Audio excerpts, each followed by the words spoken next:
काबिलियत का परख।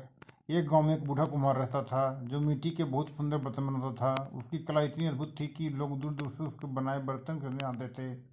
एक दिन उसका युवा शिष्य उससे पूछ बैठा, गुरुजी, आपकी बनाई हुई चीज़ें इतनी बेहतरीन कैसे होती है? मैं भी वैसा ही करने की कोशिश करता हूँ लेकिन सफल नहीं हो पाता। कुम्हार मुस्कुराया और शिष्य से कहा, कल सुबह जल्दी आना, मैं तुम्हें उसका उत्तर दूंगा। अगले दिन कुम्हार ने शिष्य को अपने साथ पास के खेत में चलने को कहा। वहाँ उन्होंने मिट्टी को छूकर देखा और कुछ मिट्टी इकट्ठा की। फिर कुम्हार ने कहा, मिट्टी को परखना सबसे पहली कला है।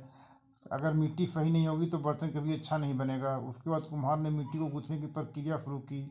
वह शिष्य से बोला, मिट्टी को सही ढंग से गूंथना जरूरी है ताकि उसमें ताकत और लचीलापन आ सके। मेहनत के बिना कुछ भी परिपूर्ण नहीं होता। आखिर में कुम्हार ने चाक पर मिट्टी को रखकर बर्तन बनाना शुरू किया। उसने धीरे धीरे चाक को घुमाया और सावधानी से बर्तन का आकार दिया। शिष्य ने ध्यान दिया कि गुरुजी हर कदम पर धैर्य और ध्यान से काम कर रहे थे। काम खत्म करने के बाद कुम्हार ने शिष्य से कहा, सफलता का रहस्य सही सामग्री, सही मेहनत और धैर्य। जब तक तुम इन तीनों को अपने काम में शामिल नहीं करोगे तुम्हारे बर्तन परिपूर्ण नहीं बन सकते। शिष्य ने उस दिन यह सीख लिया कि काबिलियत केवल प्रयास और धैर्य से हासिल होती है। वह गुरुजी के इस सबक को जीवन भर याद रखकर मेहनत करता रहा और एक दिन खुद एक महान कुम्हार बन गया। शिक्षा। कोई भी काम करने में धैर्य, मेहनत और सही दृष्टिकोण बहुत महत्वपूर्ण है। सफलता धीरे धीरे मिलती है लेकिन इसे पाने के लिए सही दिशा में प्रयास करना जरूरी है।